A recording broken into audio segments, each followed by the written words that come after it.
Brilliance Audio. The Lobotomist's Wife by Samantha Greene Woodruff. Performed by Cassandra Campbell. No man chooses evil because it's evil. He only mistakes it for happiness, the good he seeks. Mary Wollstonecraft. Prologue. 1952. Margaret looked around at the gaggle of friends and neighbors occupying her living room. This was quite a good turnout for her first presentation, and she knew she should be elated. But she wasn't. All she could think about, as she tried to chat with Mrs. Milhouse, was how the skin around her stomach created bulges in the nipped waist of her favorite dress. She could barely breathe. Maybe she should have listened to her mother and worn the more forgiving canary yellow shift that Frank had bought her. Damn Frank. She knew he was trying to be kind, to make her feel good, happy, beautiful again.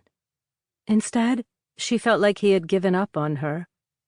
Did he now think of her, at only 27 years old, as one of those women who needed a wardrobe designed to hide the flaws in her figure?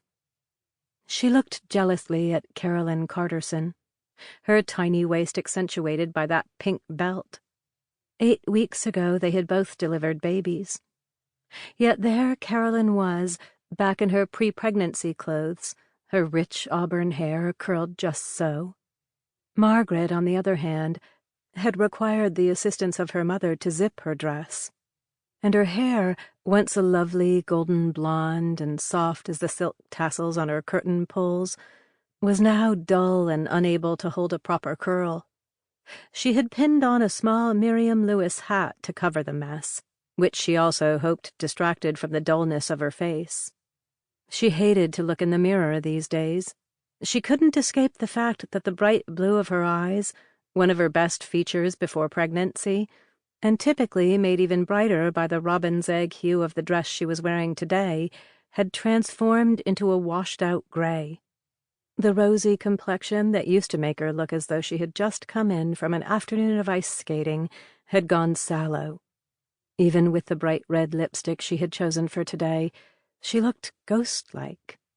Not Carolyn, who sparkled from head to toe as she stood by the coffee service, laughing easily. Margaret felt like a cloud of fog, darkening everything in her path. She felt her nose begin to tingle and the tears start to form in the corners of her eyes. Not now. Oh, please, not now. She made fists and dug her sharp nails. She had barely forced herself to clip them, let alone paint them with the red polish she had purchased for the occasion, deep into her palms to distract herself from the sadness, all while smiling bigger at Mrs. Milhouse. This was not a time for melancholy. The baby was with Margaret's mother. The older children were at school. This was her time.